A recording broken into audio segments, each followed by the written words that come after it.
Bona nit, doncs.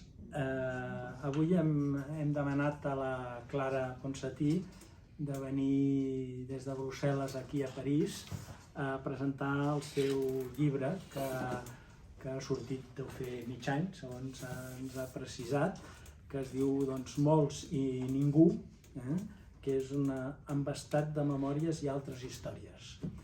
Aquest llibre, una de les característiques que és un llibre molt amè a llegir. Es llegeix fàcilment i de seguida trau l'atenció del lector, el que no és veritat amb tots els llibres. Jo crec que és un punt molt positiu per incitar-vos a endegar una lectura apassionant de la història de la Clara, que com tots sabeu ha tingut un paper important polític últimament, aquests últims 5 anys, d'ençà que la van fer consellera d'Educació i l'1 d'octubre i l'exili a Escòcia i Bèlgica. Aquest llibre, per mi, quan l'he estat llegint, independentment de que parla de moltes coses i de coses més personals, jo em voldria centrar sobretot en l'aspecte polític. Jo crec que és molt interessant tot el que ens explica en relació amb els esdeveniments que van haver-hi a Catalunya el 2017 i els esdeveniments que han seguit fins ara. M'agradaria poder-vos llegir una frase que comparteixo totalment i em sembla que resum perfectament el que va passar, perquè naturalment tots sabem, no cal que insisteixi posant el dit a la llaga. En el seu llibre ens diu: el problema era que les coses no estaven passant, ni s'estaven pensant, ni tan sols s'estava pensant en què s'havia de pensar. Em sembla que aquesta frase resumeix prou bé el que va passar. I perquè és el sentiment que jo vaig tenir des d'un principi, i abans li deia a la Clara, arrel del 20 de setembre, els esdeveniments a davant de la Conselleria d'Economia, ja vaig veure que jo no anava a l'hora, perquè les decisions i la manera en què es va desenvolupar allò, enfront de l'espontaneïtat del poble, vaig veure que no teníem dirigents a l'alçada.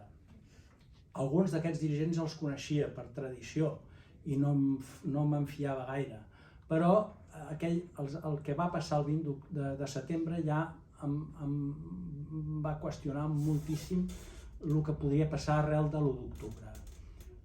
Recordo que aquells dies vaig trucar amb un advocat, amic meu de Barcelona, una persona ja que ara actualment té més de 80 anys i que naturalment va ser un advocat important durant tota l'època franquista, i li vaig trucar i li vaig dir que, escolta, què penses del que està passant? I em diu, per què m'ho demanes? Dic, és que tinc l'impressió que els nostres dirigents són, i vaig utilitzar, perquè parla francès, i vaig utilitzar la paraula naïf. I em va dir, penso el mateix que tu. I llavors li vaig afegir, és que tinc la impressió que aquesta gent no saben què és Espanya. L'estat espanyol. O l'estat espanyol. I efectivament el que ha anat passant ens ha demostrat una certa incapacitat de la classe política catalana i el fet que amb Espanya o l'estat espanyol s'hi ha de tractar d'una altra manera.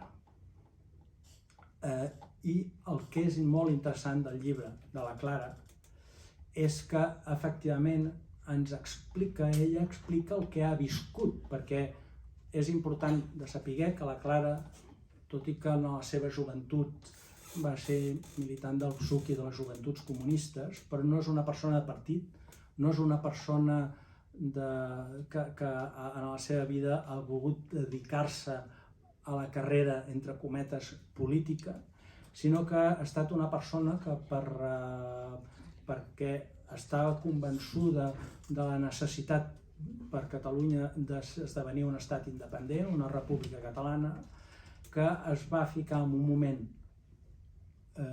crític en la política, però no per fer-ne una carrera, sinó per participar i ajudar en aquest procés. I tot el llibre demostra efectivament aquesta incapacitat de la classe política catalana, i aquí no vull fer distincions de partits polítics. Òbviament, jo crec que el que ha demostrat bastant i el que és interessant d'aquest llibre és això. És que és un testimoni del per què l'1 d'octubre no va passar el que hagués hagut de passar, és a dir, la proclamació de la República Catalana. Naturalment, ell explica que, i es veu, surt del seu llibre, en tot cas així com jo l'he interpretat, que es veu que la classe política catalana va actuar més perquè el poble l'empenyia que no per convicció de que el procés d'independència podia ser factible. I que al mateix temps aquesta classe política no va estar a l'alçada i que en un moment determinat es va, gosaria dir, utilitzar entre nosaltres la paraula, es va acollonir i no va prendre les decisions, sinó va anar fins al moment en què s'havia d'anar. És evident que ja en aquell moment, quan la classe política parlava, ja senties un discurs buit. Naturalment, potser les persones que ja portem molts anys en la política ho percebíem, però la majoria de la classe, potser del poble, no s'adonava d'aquesta incompetència de la classe política. I insisteixo molt en aquest punt, és perquè jo crec que el que va passar en aquells moments hem d'evitar que es torni a reproduir en el futur. I l'experiència i el viscut de la Clara en aquells moments és suficientment important, perquè en el llibre aquest és, jo crec, el punt polític fonamental, és important que la propera vegada no caiguem en el mateix parany. Ja es diu en francès que suposo que en totes les llengües que l'home és l'únic animal que ensopega 2 vegades amb la mateixa pedra, no? Però és que els catalans hem ensopegat moltes vegades sempre amb la mateixa pedra, i jo crec que el que hem d'aprendre, sense haver d'esperar més generacions, és precisament tenir un esperit crític, perquè hem de veure en nosaltres mateixos el que no s'ha sabut fer i el que hem fet malament per no tornar-ho a fer malament. I és en aquest sentit que l'experiència de la Clara ens pot ser d'una gran utilitat a tots nosaltres i a la classe política catalana. I en la mesura en què la Clara, malgrat tot, ha continuat des de l'exili, ha continuat tenint una activitat política, es va presentar a les eleccions i ha estat elegida diputat al Parlament Europeu, i des d'allà està fent amb els altres eurodiputats una molt bona feina, i jo crec que és important que potser avui, a partir de l'aspecte polític del llibre i de l'experiència que ha tingut i dels altres elements que expliquen el llibre, que potser ens vulgui comentar, doncs no sé, que ell ens expliqui una mica, a vistes del que acabo d'explicar, si hi ha algun comentari suplementari que voldria especificar i realment dir-nos en què ella, que ho ha viscut de molt a la vora, ens vam equivocar i en què hem de rectificar.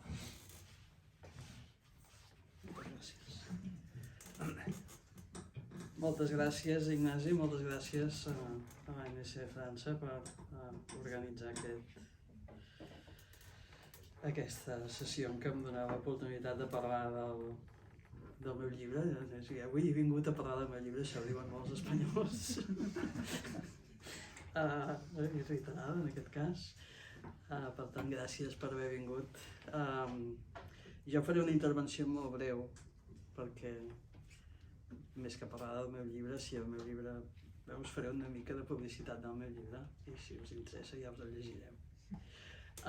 I després, diguem-ne, després d'aquesta intervenció molt breu, si hi ha preguntes, que segurament no seran sobre el meu llibre, ja ho veig venir, però vaja, en tot cas, estaré molt contenta de parlar amb vosaltres del que us sembli convenient preguntar o discutir. Però en tot cas parlem un moment del meu llibre, que és el que ens reuneix aquí. Per què vaig escriure aquest llibre? Aquest llibre és un llibre que sí que es va publicar a la primavera de l'any passat, que vaig estar presentant limitadament per les condicions en les que em trobo de moment encara. Les presentacions, excepte una presentació que vaig fer a Perpinyà, van ser presentacions per videoconferència i en vaig fer unes quantes, però va arribar un moment que em vaig cansar de presentar el llibre per videoconferència. Tenia no sé quantes ANCs de tot el territori del Principat que volien que els hi fes una presentació i va haver un moment que vaig dir prou, no en faig més. I no en vaig fer més. Perquè estava fins al capdamunt de comunicar-me amb la gent a través d'una pantalla. Tots els que ho vau haver de fer durant el Covid també us en veu atipar, però en el meu cas s'ha acabat el Covid però han continuat les pantalles i per això va haver-hi un moment que vaig dir prou. Però ara ja ha passat una temporada i l'altre dia vaig pensar, podria fer més presentacions presencials. I quan els amics de París em van dir que els interessava vaig estar molt contenta de poder venir. Per tant, com a mínim a presentacions presencials les que calguin i espero que aviat potser podran ser presencials a dins del territori que en els últims anys no he pogut trepitjar. En tot cas, deixeu-me que us expliqui un moment per què vaig escriure aquest llibre. Perquè necessitava... El vaig escriure perquè va venir el Covid i tots estàvem tancats a casa i no sabíem què fer, no? Aquest és un, diguem-ne, per què realment m'engegar va ser per això. Però perquè tenia la necessitat d'explicar-me. Jo crec que tots els polítics, i també els catalans, evidentment, haurien tots de fer l'esforç d'escriure les seves memòries, perquè les memòries dels polítics, millors o pitjors, són eines que ens ajuden i que ens ajudaran en el futur a explicar els fets històrics. Ja sabem que els polítics expliquen les seves memòries servint el seu personatge, que potser no ens expliquen el mateix que ens explicarien els historiadors i que reconstruïssin la biografia d'aquesta persona, però en tot cas jo crec que és important donar eines pel futur per valorar els personatges i per veure com han viscut els moments històrics aquestes persones. I per tant crec que són explicar en el meu cas, crec que amb la màxima honestedat que m'hi vist capaç, la meva experiència, jo crec que és una eina que proveeixo com a instrument per desmuntar la propaganda. Per tant, jo creia que tots ens hauríem d'explicar. Jo ho he fet explicant-me, repassant les meves memòries en el sentit més literal, els meus records d'aquest moment trepidant que va ser l'estiu i la tardor del 17, explicant també la meva experiència posterior, però al mateix temps ho he fet fent marxa enrere i explicant en el llibre la meva trajectòria familiar i la meva trajectòria personal i la meva trajectòria professional. Per tant, és un llibre que té una doble vessant. Hi ha uns capítols que clarament memòries polítiques, i uns altres capítols que són memòries familiars, personals i professionals. Això té l'avantatge de que m'explico d'una forma més completa com a persona, i té l'avantatge pel lector que si no us interessa una part us la podeu saltar. He fet un esforç realment perquè els capítols siguin molt autocontinguts. Ara sí que ve la part de la propaganda. És un llibre que està molt bé perquè no cal llegir-lo sencer si no voleu. Cada un dels capítols jo crec que s'aguanta per si sol. Té 12 capítols, n'hi ha 2 al principi i 2 al final que són els capítols polítics, i al mig hi ha 8 capítols que són més, diguem-ne, històrics. Faig un esforç per col·locar la meva persona en una història que és la història de Catalunya i la història de la meva família dins de la història de Catalunya.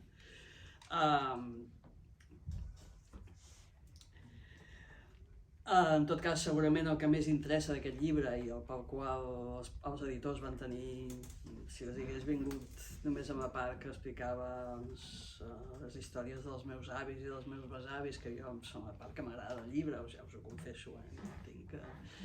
segurament els editors no els havia interessat gens i vaig haver d'explicar també la part més política, que és el que d'entrada tenia més aparent interès per als editorials, però n'han sortit molts de llibres del procés, i el meu és dels últims que han sortit. Per tant, ja el mercat aquest de llibres del procés estava una mica saturat, no? La meva intenció és que aquest llibre no sigui un llibre més sobre l'any 17. Això només ho dirà la història, si el llibre aquest queda amb una mica més de permanència o no. I tampoc és la meva feina jutjar-ho, però en tot cas el meu desig és escriure un llibre que vagi una mica més enllà del periodisme del moment i del mòdul, dels detalls que jo pugui explicar, que són limitats. Però en tot cas, el que és cert és que els fets del 2017 encara estan per explicar bé. La interpretació del que va passar és un camp de batalla que cada facció i tothom fa servir per justificar-se. I jo havia d'explicar el que vaig veure jo, que només va ser una part, perquè sigui més difícil que es manipulin els fets. I bé, això és el que jo he intentat fer. Evidentment, jo no vaig viure ni de bon tros les escenes més interessants que es van viure durant l'estiu i la tardor de l'any 17, perquè, si llegiu els 2 primers capítols d'aquest llibre, veureu que jo vaig entrar al govern per accident. Va haver-hi un moment que hi va haver uns quants consellers del PDeCAT que es van tirar endarrere i necessitaven buscar gent que estigués disposat a estar al govern, i jo vaig tenir la ingenuïtat d'acceptar una oferta que em van fer una mitjanit per l'endemà. Me n'he arrepentit molt des del punt de vista personal, tot i que després un pot fer valoracions reconeixent que aquest error m'ha portat grans oportunitats i la meva vida ha sigut molt més rica i intensa del que hauria sigut si no m'hagués ficat en aquest embolic. Però en tot cas el que és cert és que jo vaig entrar sense saber gaire a on em ficava i que no em vaig ficar allà on em pensava que m'estava ficant, que era en un govern que anava a fer la independència de Catalunya. Era una altra cosa. I per tant això, he explicat en aquestes planes la meva experiència de com jo vaig viure la preparació del referèndum, el dia del referèndum, que va anar molt més enllà de la seva preparació, que va ser una jornada que va sorprendre, jo crec, que a tothom que hi va ser.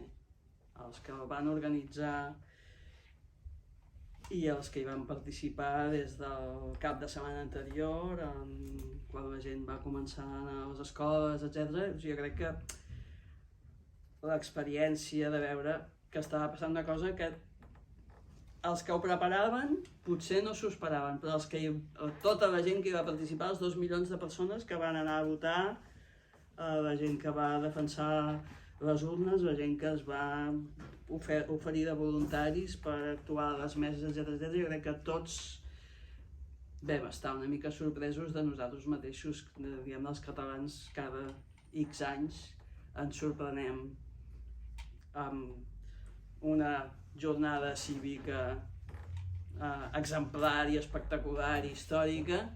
Heroica. Heroica potser és una mica exagerat, però vaja. Però en tot cas molt notable i molt feliç, però que no va tenir una continuïtat política. I bé, d'això ja han passat 5 anys i ja parlarem del moment present, suposo, d'aquí una estona. En tot cas, a part d'aquest repàs a com jo vaig viure aquestes jornades i com vaig viure el primer exili i després com vaig anar a parar al Parlament Europeu també una mica per accident, perquè vaig acceptar anar a la llista número 3 pensant que el número 3 era impossible. I per tant, jo, disposada a fer costat al president Puigdemont en aquelles eleccions, vaig dir, endavant les atxes al número 3. I després als britànics els hi va córrer fer això del Brexit. En 3 mesos ho van tenir fet pel que corresponia al Parlament Europeu i em vaig trobar que em van trucar i em van dir demà estava a Brussel·les. I d'això també ja fa 2 anys i aviat en farà 3. I bé, des d'aleshores m'he convertit en una política professional, que és el que jo mai hauria volgut a la vida. Però això és el que hi ha. Bé, en tot cas, a part d'aquest repàs a la meva curtíssima vida política, he volgut també donar una aportació més global, explicar una trajectòria personal lligada a la consciència nacional i a l'activisme, que evidentment ha tingut conseqüències personals transcendents, i he volgut relligar la meva biografia personal i les meves decisions a la biografia de la meva família i de l'entorn en el qual jo vaig néixer i créixer, perquè com que està en joc la llibertat i la catalanitat, el que volia era explicar d'on ve, en el meu cas, aquesta necessitat de llibertat i d'on surt aquesta profunda catalanitat. I llavors em semblava que estava bé explicar el meu criteri, com la meva formació i el meu país m'han donat oportunitats i me les han negat. I és evident que l'oportunitat d'estar al govern de Catalunya a l'estiu del 17 és una oportunitat que se li presenta a molt poca gent. L'oportunitat de passar 5 anys a l'exili també és una oportunitat que se li presenta a poca gent. I per això he volgut explicar les arrels de la persona que jo soc, i al mateix temps també ho reconec que he volgut fer un homenatge als que m'han precedit, que són els que m'han posat fins a la porta del Palau de la Generalitat. En aquell moment jo passava per allà, però diguem-ne, entremig havien passat altres coses i em sembla que valia la pena retre homenatge als meus pares, als meus avis, als meus mestres, als que em van educar, etc. I al mateix temps explico una trajectòria que, i aquí ve l'explicació del títol, que em sembla que és la trajectòria de molts i que al cap i a la fi jo tampoc sóc ningú en particular, no? És aquesta sensació de que m'he trobat arrossegada a tenir un paper polític molt més rellevant del que jo mai hauria pensat que em tocaria o que jo desitjaria, però vaja, que en tot cas formo part d'una corrent molt profunda, que és el corrent de la catalanitat, que és una arrel nacional que ens determina i que és el que ens motiva a fer el que fem quan estem en el combat per la independència de Catalunya. I em sembla que ja està bé, no? Com a introducció. En tot cas, potser seria interessant si teniu algunes preguntes per fer-li i endegar potser una mena de debat en la mesura en què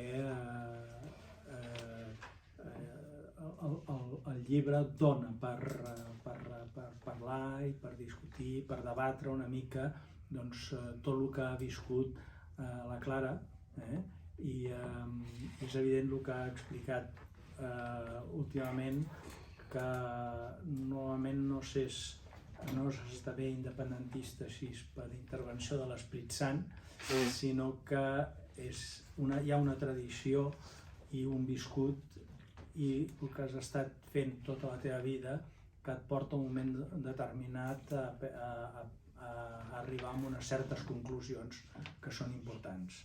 En tot cas, si hi ha algú que vol fer alguna pregunta i li vol fer alguna pregunta a la Clara, doncs us deixo la paraula. Potser una pregunta. Per què una consellera d'Educació ha de fugir del seu país? Perquè normalment és pas el primer post que és exposat, anem a dir, ho sembla de lluny, perquè com a consellera d'Educació heu tingut de fugir del país per anar a Escòcia?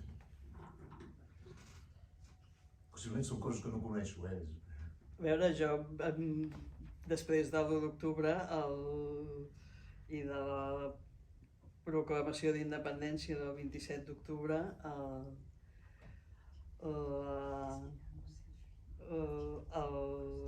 les autoritats espanyoles van ocupar les institucions catalanes, van destituir el govern de la Generalitat i van iniciar una persecució judicial contra tot el govern de Catalunya, i en aquell moment a mi em va semblar que amb aquesta persecució judicial preferia respondre-hi des de fora de l'estat espanyol que des de dintre. Per tant, als espanyols els agrada molt fer servir el terme que nosaltres hem fugit. Nosaltres sempre diem que nosaltres no hem fugit, nosaltres hem respost a la persecució espanyola des de Bèlgica i després des d'Escòcia, amb la convicció de que en un estat de dret aquesta persecució judicial no tenia lloc, no podia ser acceptada.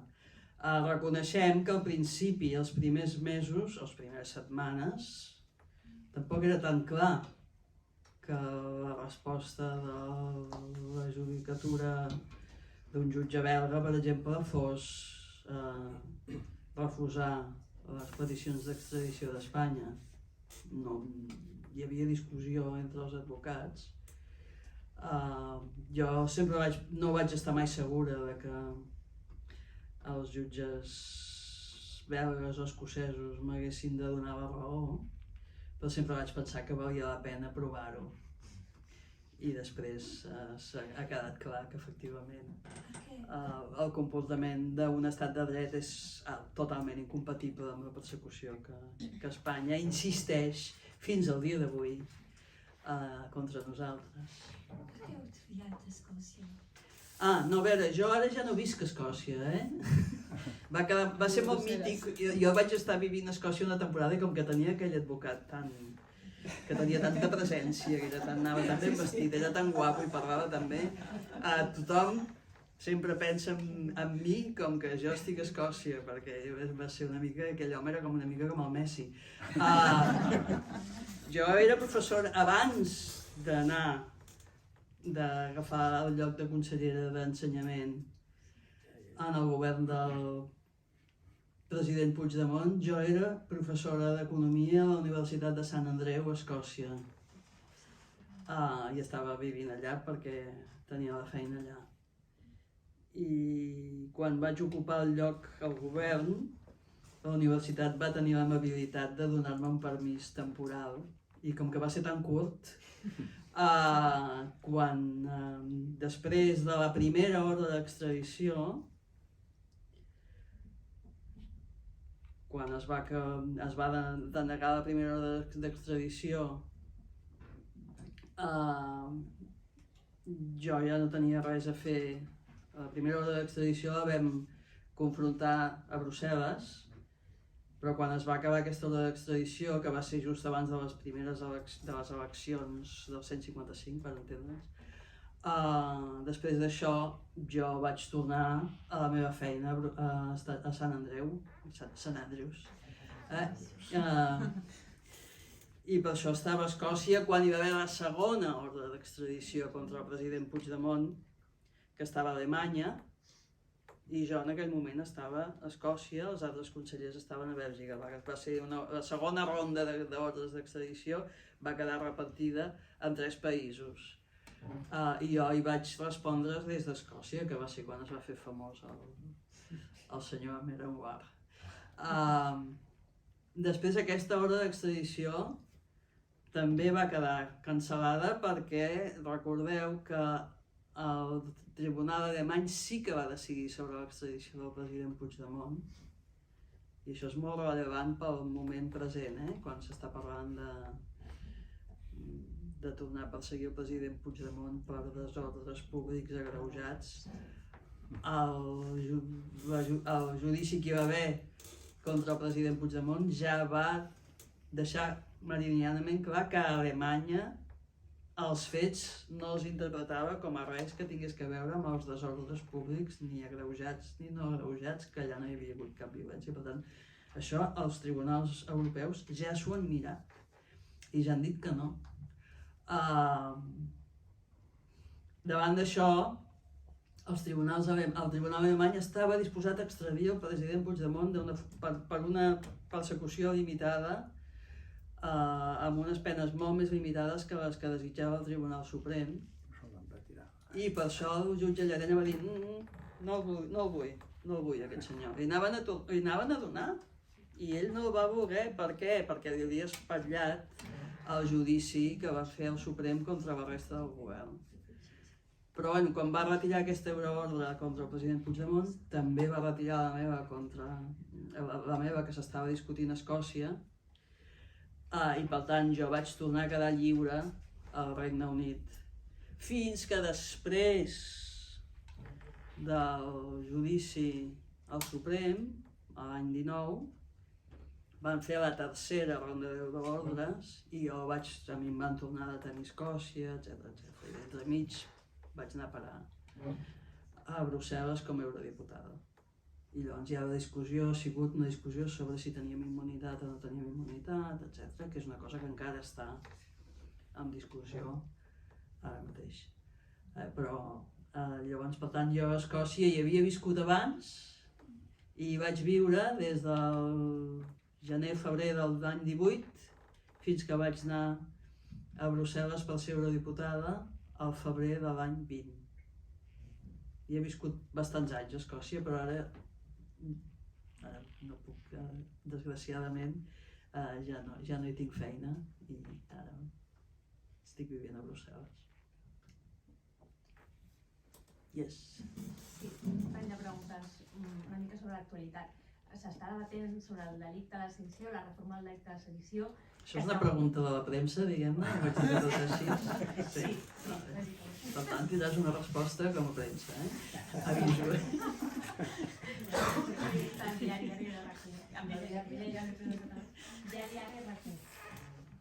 volia preguntar-li això.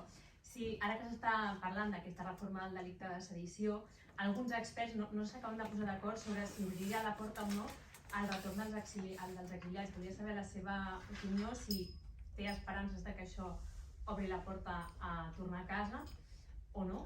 I després, últimament s'ha mogut bastant per França, van l'altre dia venir uns i ara aquí, si no té temor doncs, de que la puguin detenir. Contesto primer l'última pregunta, que és més fàcil de contestar. A França no em poden detenir, perquè jo tinc immunitat i el Tribunal de Justícia ho ha dit contundentment, van donar les mesures cautelars. Per tant, malgrat que el Parlament ens va votar aixecar la immunitat, això nosaltres ho hem recorregut al Tribunal General de la Unió Europea i hem demanat mesures cautelars i se'ns ha concedit. Per tant, a França, els gendarmes que hi havia al coll de Banyuls estaven allà per protegir-me.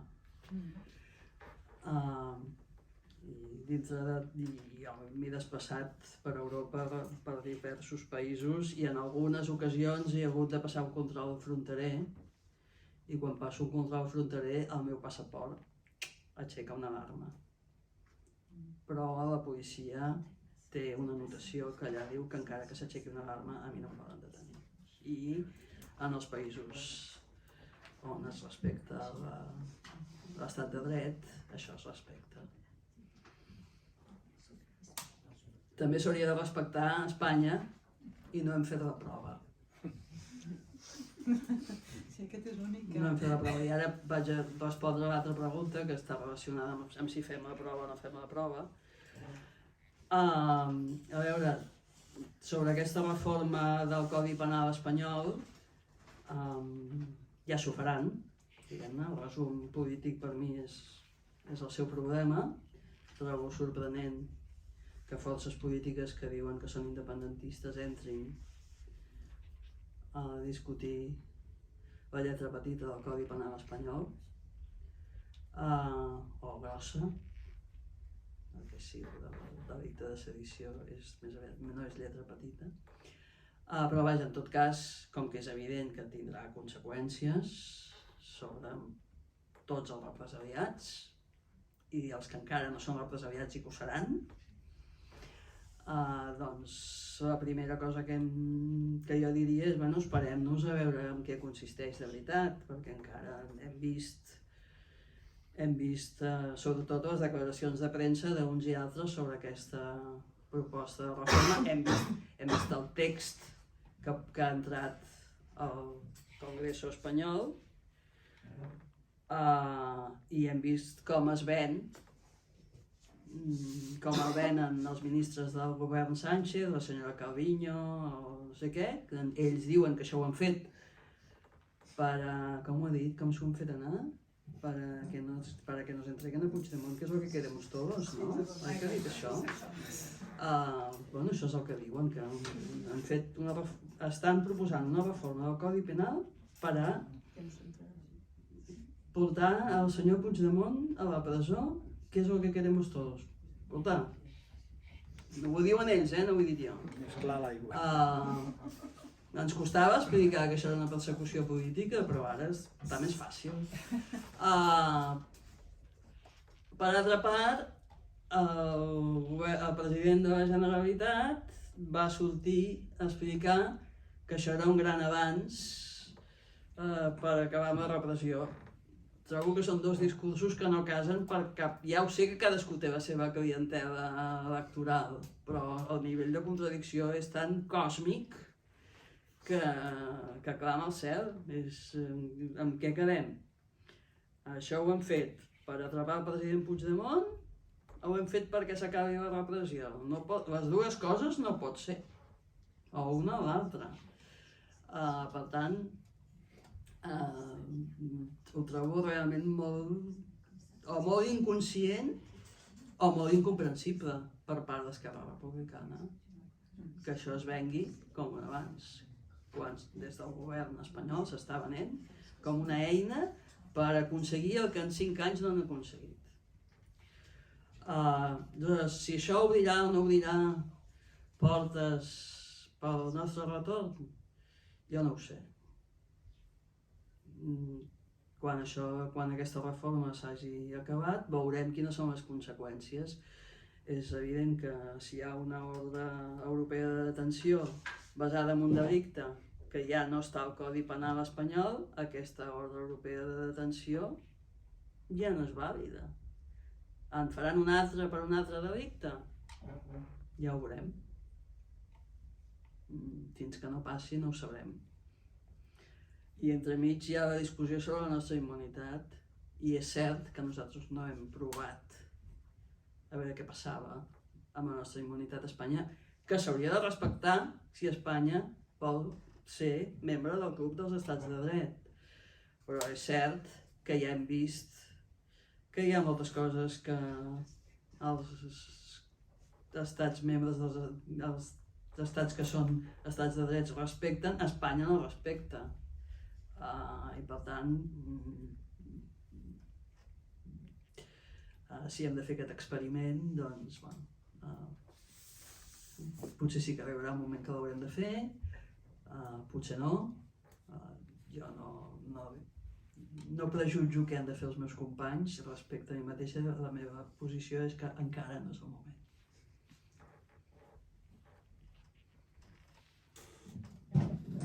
Alguna altra pregunta? Potser jo voldria afegir en aquest tema és que jo soc advocat de professió, pels qui no ho saben. Quan va començar totes aquestes euroordres, d'una certa manera jo sempre he tingut una certa tranquil·litat perquè els magistrats europeus prenen decisions jurídiques i a Espanya les prenen polítiques. I mentre els jutges espanyols no prenguin decisions jurídiques, estic parlant en temes de caràcter polític, no entro en el quotidià de la justícia. Mentre no es prenguin decisions jurídiques, jo crec que ho tindran sempre complicat amb Europa. Tenint en compte al mateix temps que tots els països europeus, al principi és que no hi ha extradicions en qüestions de caràcter polític. I encara menys quan no hi ha hagut violència. Perquè si en algun moment hi ha hagut violència, ha vingut de l'estat espanyol, no de l'independentisme. Alguna altra pregunta? Sí, volia demanar com veuen a Europa, com es veu a Europa a Espanya. És a dir, que la cúpula de la justícia, totes aquestes coses que passen, és una mica estranyes. A veure, Europa tampoc és una cosa homogènia i per tant hi ha diverses aproximacions. El que és evident és que el govern del Pedro Sánchez té pressions per plantar-se la cara. Això de tenir presos polítics era molt lleig i va haver de fer els indults. Per què? Doncs el Consell d'Europa va fer uns informes, les Nacions Unides, el Comitè de Drets Humans de Nacions Unides n'ha fet uns altres, Amnistia Internacional va valorar la sentència, en fi, tot els àrbitres independents sobre l'estat de dret a Espanya han donat ja prous missatges de que les coses no funcionen i que han de canviar. I aleshores el Sánchez és un polític que a mi em mereix respecte perquè realment ha mostrat molta intel·ligència. Pot no mereixer respecte ètic o moral, però en tot cas ha mostrat molta capacitat de maniobrar i, en fi, primer el van posar, o sigui, aquest senyor està al govern d'Espanya gràcies als vots dels catalans, o sigui, això, i segueix el govern d'Espanya gràcies als vots d'Esquerra Republicana. Però ell és conscient de que ha de fer com que endreça el pati. I de moment, Bé, va fer els indults i ara necessitava fer això del delicte de sedició que tothom li deia que quedava molt lleig. Ara, fins a quin punt el discurs que estan fent ara, que el fan en espanyol, no és el discurs que fa, però el discurs pel seu consum interior, perquè és evident que dintre d'Espanya perseguir el president Puigdemont és realment una prioritat moral que defineix el ser espanyol gairebé. Realment, o sigui, el president Puigdemont és un símbol tan potent que s'ha convertit realment en l'expressió més vívida de que els catalans encara no estem vençuts i per tant necessiten vèncer. Això no ho aconseguiran. El president Puigdemont té grans virtuts i alguns defectes, però el president Puigdemont no el venceran. No ho aconseguiran. No ho aconseguiran. I tampoc aconseguiran una extradició. Això tampoc ho aconseguiran. Poden cantar missa, no ho aconseguiran. Com veuen altres agents del món polític europeu això d'Espanya? A veure, i l'establishment més establishment, jo crec que veu que això d'Espanya és poc endreçat, però és un país molt gran i molt important i no es pot desestabilitzar i per tant li tapen les vergonyes tot el que poden, però és evident que els països europeus que són democràcies més sòlides i més avançades tenen divisió de poders i això no ho espatlla ni la senyora von der Leyen ni el president Macron ni la Meloni. Això ells no ho poden, ells viuen en aquest món i ells en són conscients de que viuen en aquest món. Per tant, quan es tracta de tapar les vergonyes a curt termini i en política, o quan es va tractar de tapar les vergonyes a Espanya després de l'1 d'octubre, ho van fer. Però no poden manipular el funcionament de la justícia a França, a Bèlgica o a Itàlia, això no ho poden fer. Jo crec que ja ni tan sols es plantegen que ho haurien de fer. O sigui, això de la intervenció de la política en la justícia és una cosa molt de l'est i de l'oest.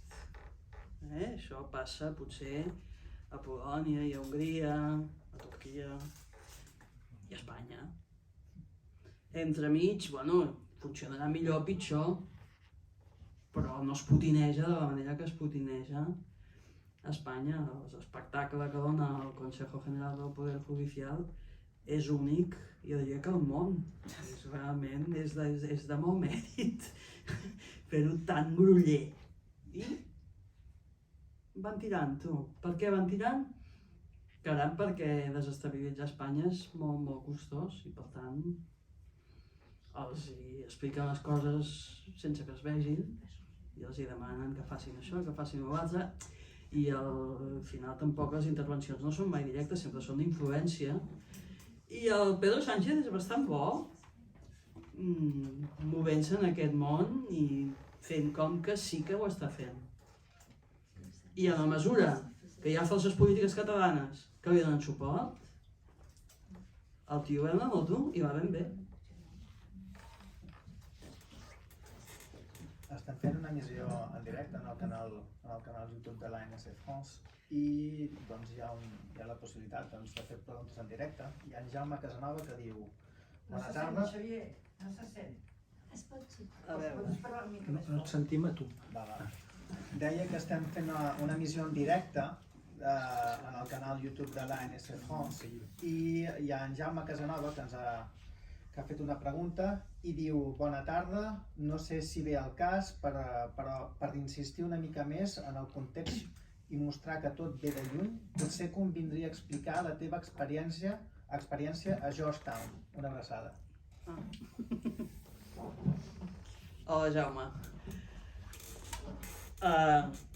Sí, a veure, jo en el llibre ho explico. Jo vaig ser professora visitant a la Universitat de Georgetown al curs acadèmic 12-13.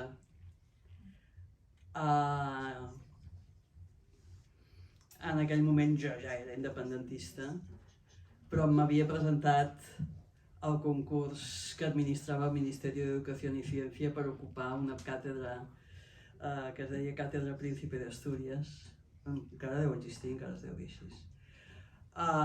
I jo vaig presentar els meus mèrits, el meu projecte, etc. I això era una cosa que es decidia a mitges entre el Ministeri i la Universitat de Georgetown. Els del Ministeri no estaven gaire atents, els del CNI tampoc, i els de Georgetown els hi va agradar el meu projecte i em van donar la càtedra. Jo vaig anar allà a explicar teoria de jocs i política europea, en fi, no és que anés allà a fer res gens especial ni a fer campanya per la independència de Catalunya, ni molt menys. Però va coincidir que quan jo acabava d'arribar allà hi va haver la manifestació del l'11 de setembre de l'any 12, que va ser la primera gran manifestació després de la de l'Estatut. La primera grossa de l'ANC va ser aquesta. I em van convidar a un programa de notícies a parlar-ne. I vaig anar, em vaig parlar. Vaig fer com molt d'acadèmica encara en aquell moment, em vaig posar a l'hora d'acadèmica, vaig parlar que Catalunya era una nació, no sé què, i que havia fallat de l'Estatut i que la gent, doncs, com que havia fallat de l'Estatut, ara donaven suport a la independència i que, en fi, que això s'havia de resoldre d'alguna manera i que hi havia d'haver un referèndum, no sé què. No va tenir cap transcendència en la meva activitat docent. Jo crec que, de fet, hi vaig anar a les notícies perquè m'ho van demanar els de Georgetown. Van trucar a Georgetown, que hi ha algú que pugui parlar d'això. No va tenir més transcendència, però quan va ser el moment de renovar-me el contracte, a l'ambaixador li havia arribat el vídeo i l'ambaixador va posar el crit al cel, es va moure, no sé què, i no em van renovar el contracte. I llavors va ser quan era ministre el Margallo, i el Margallo va reconèixer en el Congreso de los Diputados que no m'havien renovat el contracte perquè com vamos a darle una càtedra a una independentista. O sigui, que la llibertat de càtedra ja no existia, l'estat de dret ja se l'estaven començant a carregar, ja se l'havien carregat moltes vegades, el GAL ja estava més que inventat, però vaja, en tot cas per mi, evidentment allò va ser una experiència molt vívida. Em vaig donar compte que jo en aquell moment, diguem-ne, segurament era una de les persones així relativament ingènues que ens pensàvem que fent manifestacions molt boniques i posant-nos samarretes de molts colors aconseguiríem fer un referèndum i, no sé, la de la revolució dels somriures. Jo crec que en aquell moment igual, no sé si estava inventat el nom, però potser m'ho creia i tot.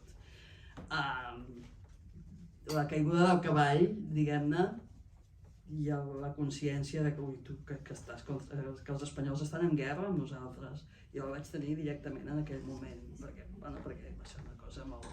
Les experiències personals serveixen per aprendre les lliçons que costen d'aprendre. Després,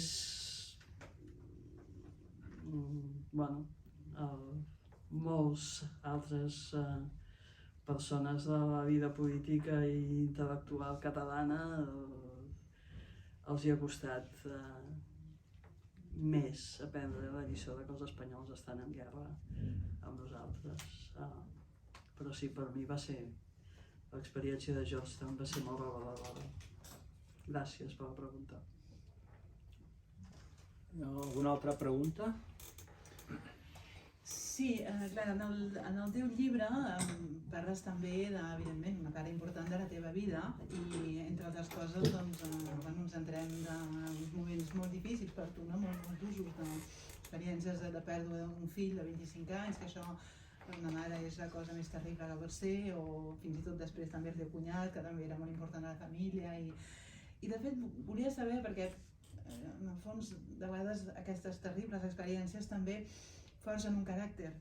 I volia preguntar-te en quina mesura aquesta duresa que has pogut viure ha pogut contribuir també a una fortalesa i una capacitat de suportar una experiència molt difícil també que ha estat l'exili.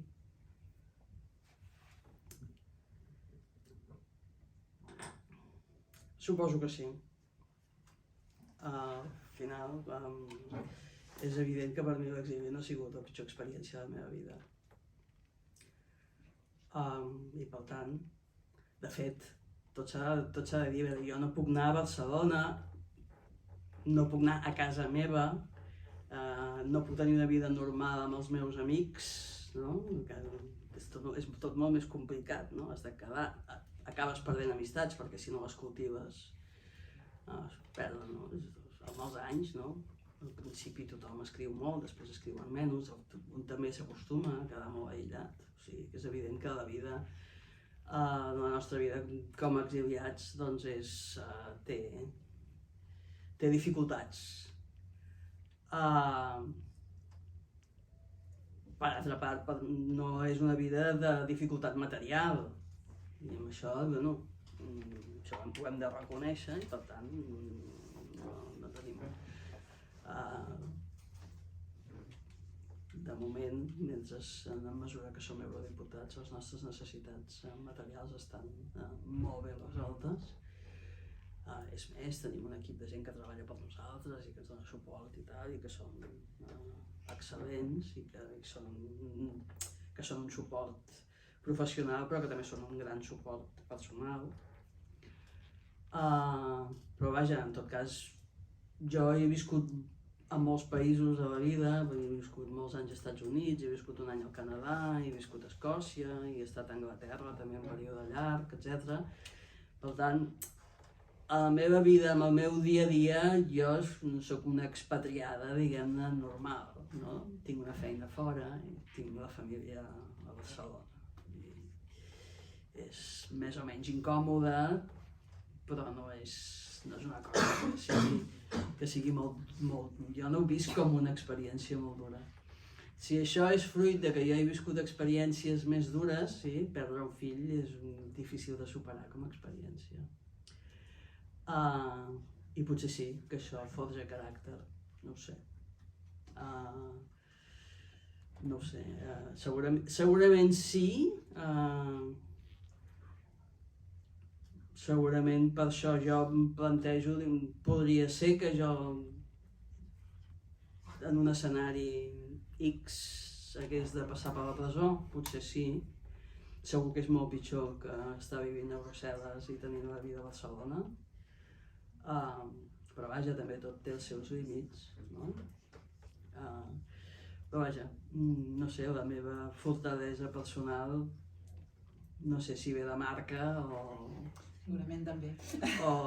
Bueno, s'ha anat construint, sí. I com pots explicar que tu, que ets la política menys experimentada, almenys ara ho ets, però quan hi van haver els fets de l'octubre i tot això no ho eres, no? I com es pot explicar que precisament és la que potser a nivell polític has tingut, diríem, l'actitud més ferma i més contundent de tots els polítics de llavors? A veure, jo això no m'ho prenc com un concurs i per tant no sé si és veritat això que estàs dient o no. En tot cas, la meva actitud és que què hauria pogut fer? Jo crec que dintre o sigui, matises dintre dels altres exiliats, home, hi ha gent més compromesa amb partits polítics, jo no. Jo no sóc una persona de partit i per tant he tingut sempre la llibertat de pensar el que jo volia. Bueno, tothom pot pensar el que vol, però els que són...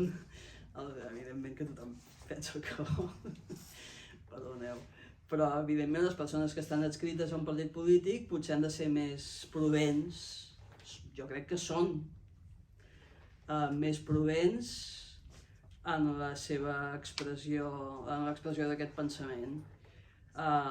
Jo, perquè no sóc membre de cap partit polític, puc tenir aquesta llibertat d'expressió i no sóc membre d'aquest partit polític perquè vull mantenir aquesta llibertat d'expressió. I aleshores això es paga amb un cert aïllament. No tinc el mateix nivell de suport, comunicació, atenció, etc., que tenen els que formen part d'una agrupació en forma de partit polític, però evidentment la contrapartida és la meva llibertat. Però haig de reconèixer que des que em dedico a la política professional tampoc m'expreso amb la llibertat que ho faig en privat, en públic. I una altra pregunta que no sé si es pot fer, però ara en el Consell de la República hi ha una visió de les coses que es poden fer a Catalunya. Vull dir, vam veure que el 2017 hem comprès que no hi havia res de preparat, però és que ara el Consell de la República en principi està per aquesta feina. S'està fent? No ho sé.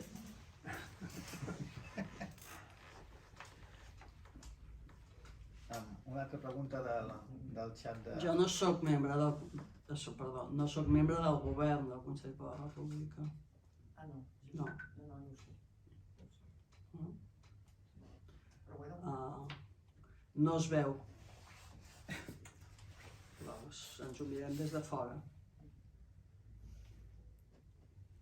Jo crec que és limitat el que s'està fent des del Consell de la República, puc ser una mica més explícita i tot. Em sembla que és massa limitat. Es podria fer més? Evidentment. Molt més. No dic que sigui fàcil, Caldria fer més, ara. Si hem de pensar en una nova ofensiva per l'independentisme, és evident que cal fer moltes coses que encara no estan fetes. Sobretot s'han de constituir equips humans preparats. El territori. Control El territori hi ha la cúpula. Hi ha la cúpula. Una altra pregunta del xat de YouTube, de l'ANC France. Aquesta és una pregunta de Marie Lefebvre Fonollosa. Bona tarda, Clara. Gràcies per la conferència i el teu llibre. Voldria saber, no com la Unió Europea veu Espanya, que això a poc està canviant, però com veuen Catalunya. Gràcies per la resposta.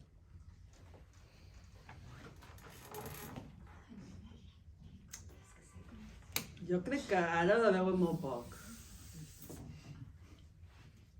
A veure, l'ofensiva del 17 va servir per posar-nos al mapa. És evident que ara vosaltres, quan aneu pel món, si dieu que sou per París, si dieu que sou catalans, la gent sap de què va. Això, diguem-ne, hi ha un abans i un després de l'any 17.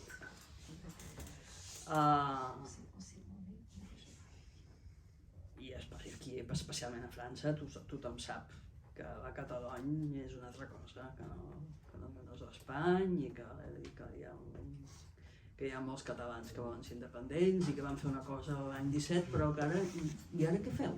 No? O sigui, ara la posició, la gent pregunta, però i què ha passat? O sigui, on sou?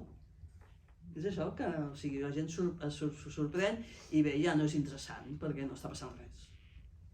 I les atencions de l'opinió pública internacional tenen una durada molt limitada. Si estàs fent alguna cosa interessant, i interessant vol dir que pot tenir impacte i que es veu i que és notícia als telejornals, doncs la gent para atenció i diu, ostres, aquests poden ser independents? I per què? Tenen una altra llengua? Caram! Després, quan la cosa s'apaga, i ara està apagada. Si ens hi tornem a posar, tornarem a tenir interès. I llavors, jo crec que la gràcia de l'opinió pública internacional democràtica, que és el que vosaltres podeu viure doncs, amb els vostres col·legues de la feina o els vostres veïns, etc., és que és molt oberta. Nosaltres estem molt acostumats a que el combat per la independència és un combat molt dur, perquè, clar, la polarització entre la noció espanyola de la unitat indivisible i no sé què, i la nostra visió de que, escolta, existim i volem ser lliures, és una cosa molt confrontada i molt dura. Però la resta del món, la visió de l'establishment sempre és no em publiqueu la troca, que això és un... O sigui, sempre et diuen, no ho podeu arreglar sense... No? Això és el que pensa l'establishment sempre. Per què voleu ser independents si no cal? Ara, digue'ls ells que no ho siguin. Ara, quan tens una discussió una mica més elaborada, la posició dels demòcrates és, doncs no sé, ja ens ho explicareu. I és oberta, no és això que dius, és impossible, que és els termes de la discussió sobre l'independentisme ara a Catalunya són termes sobre si és possible. Hem anat molt enrere, Sí. Hi ha una discussió sobre si és possible, el qual és... Però vaja, ens veuen o no ens veuen, ens hem de fer veure, i ara no ho estem fent. Hi ha algú que vol fer una altra pregunta? Sí, una pregunta. Si quan vas entrar al govern era una època d'eufòria i vas reconèixer com, crec que ho hem fet tots, que vas pecar d'alguna manera d'ingenuïtat quan vas entrar al govern i que et vas trobar una altra cosa que el que et pensaves trobar. I la meva pregunta és, a quin moment et vas adonar que això trontolla? Llegeix el llibre. De seguida. De seguida. I si d'alguna cosa m'arrepenteixo, és de no haver-ho dit abans.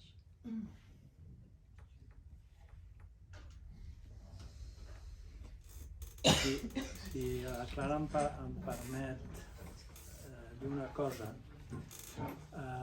jo vivia a París als anys 70 i vaig assistir al congrés de Suresnes, que va elegir el Felipe González secretari general del PSOE. No entro en molts detalls. Vas assistir en qualitat? I vas assistir en qualitat de cambrer? No, de representant de l'Assemblea de Catalunya. I recordo que uns dies que ens van convidar, això cal reconèixer, que uns dies després, perquè en aquell congrés el PSOE va decidir d'incloure en els estatuts, cosa que no va fer, com acostuma a fer el PSOE, incloure en els estatuts que reconocía el derecho a la autodeterminación de los pueblos de España, per utilitzar la terminologia de l'època republicana. Uns dies després, el meu pare, que venia molt sovint a Madrid, me'n recordo que estava en el metro i li dic, papà, dic que potser ara, amb la mort d'en Franco i tot això, potser hi haurà la possibilitat de veure la qüestió catalana d'una altra manera, perquè li explico això. Dic, potser podem anar cap a un estat de caràcter federal al qual se'ns pugui reconèixer. El meu pare em va dir dues coses. Recordo que el meu pare era de la Catalunya Nord. Em va dir dues coses. Em va dir, diu, en Franco, en Negrín i en Carrillo i tota aquesta gent sobre Catalunya pensen el mateix. I la segona cosa que em va dir, diu, ara t'explicaré el que jo vaig viure a Madrid el 14 d'abril del 1931, i vivia a Madrid aquella època, que va ser el que em va fer obrir els ulls i em va fer tornar separatista, per utilitzar la seva terminologia. Diu, anava passejant pel carrer i hi havia un enfrontament entre republicans i monàrquics. I es tiraven trets i es mataven. I amb això que a Ràdio Madrid diuen «Espanyoles, Catalunya acaba de proclamar-se independiente». Va ser quan en Macià va proclamar l'estat català. Diu, i de cop i volta es va acabar el conflicte i els republicans i monàrquics anaven junts per la cera cridant «Donde hay que ir, donde hay que ir». I amb això em vaig tenir prou, amb aquests dos comentaris del meu pare. Ell es va tornar separatista aquell dia, perquè com a català del nord doncs no se sentia molt català i la seva llengua materna i tot això, se sentia també molt francès, però en relació amb la Catalunya espanyola va dir no hi ha solució, altra solució que això. Sí, però quina esperança podem tenir, perquè és molt pessimista. No, a veure, jo no sóc pessimista. No, jo tampoc. A veure, que el moment present no ofereixi il·lusions polítiques immediates no vol dir que no haguem de tenir esperança. A veure, jo no tinc esperança amb la classe política que tenim ara. Ja està. Però això a mi em sembla que és temporal. És temporal. I al final, a veure, les coses sempre hi ha quan es diu això sempre hi ha els que diuen home, però els independentistes més històrics són sempre els més optimistes, perquè com que ells hi han estat quan eren 4 gats i les coses estaven molt difícils, opinen que en l'última dècada hem avançat molt i aleshores dius, bueno, si tu mires així, sí. Sí que sap greu que després de l'1 d'octubre les coses no anessin millor. Sap greu perquè realment era un moment, era una oportunitat històrica que es va malbaratar i malbaratar oportunitats històriques és una cosa que els pobles no poden fer gaires vegades. Els catalans tenim aquesta mania de no encertar-la, però tampoc acabem de desaparèixer, som bastant resistents. I aleshores, diguem, això és el principal motiu d'optimisme, és això, que encara hi som, que hem après moltes lliçons, que a poc anem sabent més coses, que les cartes s'estan destapant, i bueno, potser no anem tot de pressa que podríem anar, però en tot cas, bé, que ara no sigui un moment de grans avanços polítics no vol dir que no sigui un moment en què no es puguin fer coses. Jo crec que en algunes dimensions estem avançant. Mentre que hi ha un gran discurs sobre el retrocés de la llengua, per exemple, al mateix temps jo crec que hi ha una presa de consciència i un activisme individual que no hi havia sigut fins ara. I llavors, diguem-ne, una cosa va per l'altra, no? O sigui, ara se sent... Jo crec que la gent està molt més empoderada, bueno, gent que se sent catalana i que són... de veritat, estan més empoderats a la defensa individual. O sigui, jo crec que és molt important que reconstruïm el moviment independentista com un moviment nacionalista. Que el complex que s'ha escampat a través de, jo crec, d'una política oportunista, de criticar el nacionalisme català com una cosa poc, com ho diria, poc moderna o poc polida. Jo crec que ha fet mal. I a mi em sembla que ara, en aquest moment en el que la política no ofereix grans esperances, bé, la construcció, diguem-ne, moral de la consciència nacional és molt important. I jo crec que això és una cosa que no es fa des de la política. La política podria ajudar, però ara mateix no ho farà. I no és necessària la política per fer això. I per tant, jo ara crec que el progrés potser està en reforçar les bosses de catalanitat que són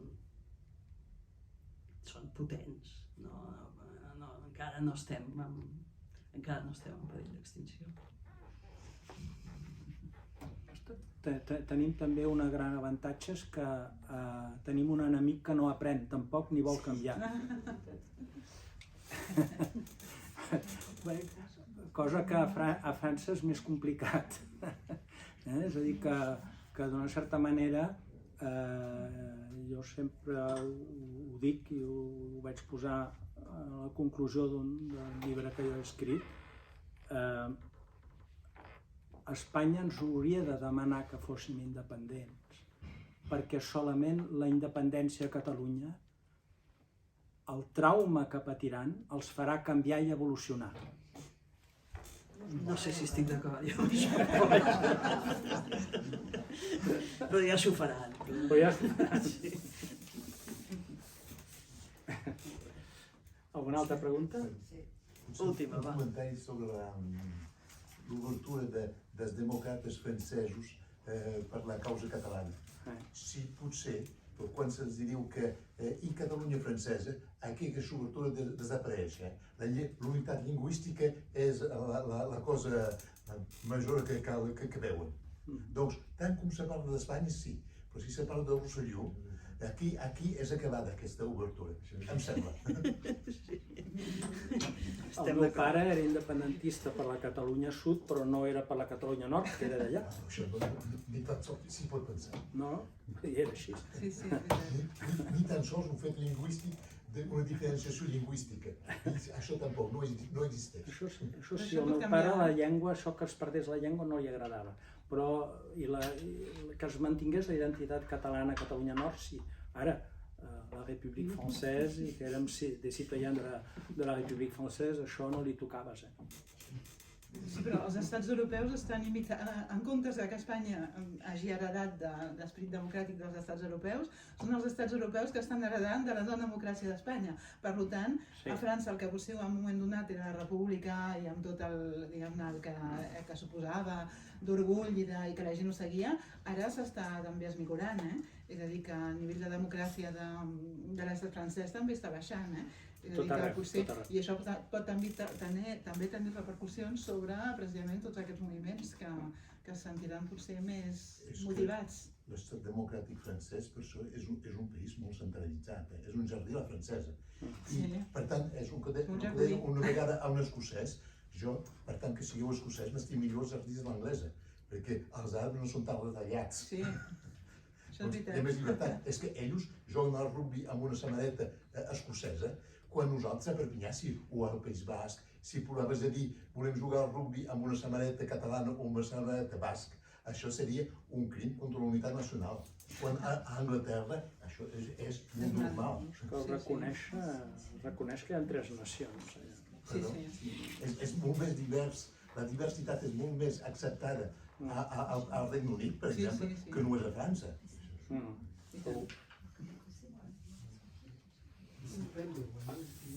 Il s'appelle le Royaume-Uni.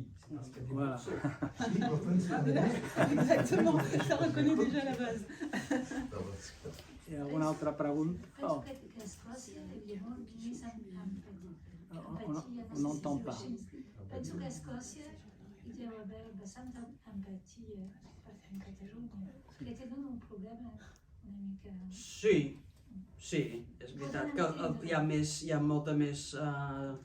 Hi ha més coneixement perquè els escocesos tenen consciència nacional de ser una nació sense estat i per tant tenen de forma natural una afinitat amb altres nacions sense estat.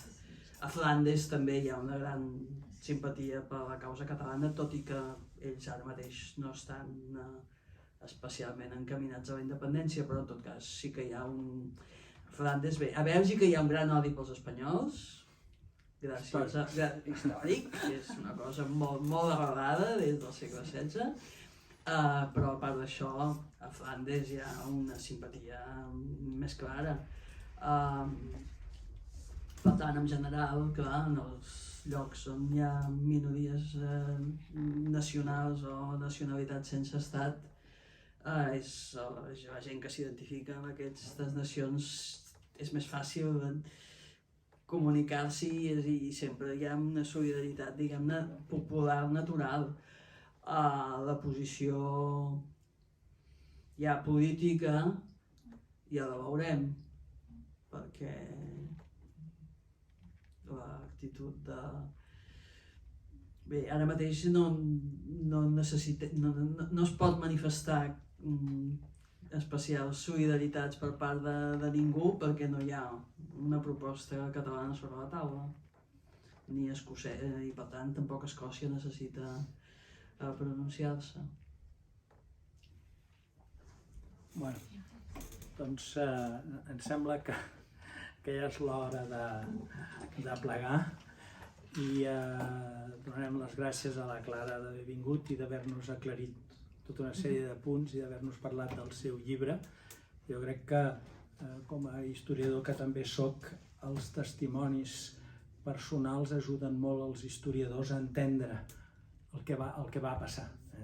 I jo crec que el llibre de la Clara és un d'aquests llibres, que no és únicament un llibre d'un polític que explica la seva versió i la seva visió dels fets, sinó que també és una persona que els ha viscut directament i que els ha expressat amb el seu sentiment i la seva manera de ser, que, com ha dit clarament, la llibertat és un dels factors més importants per ella.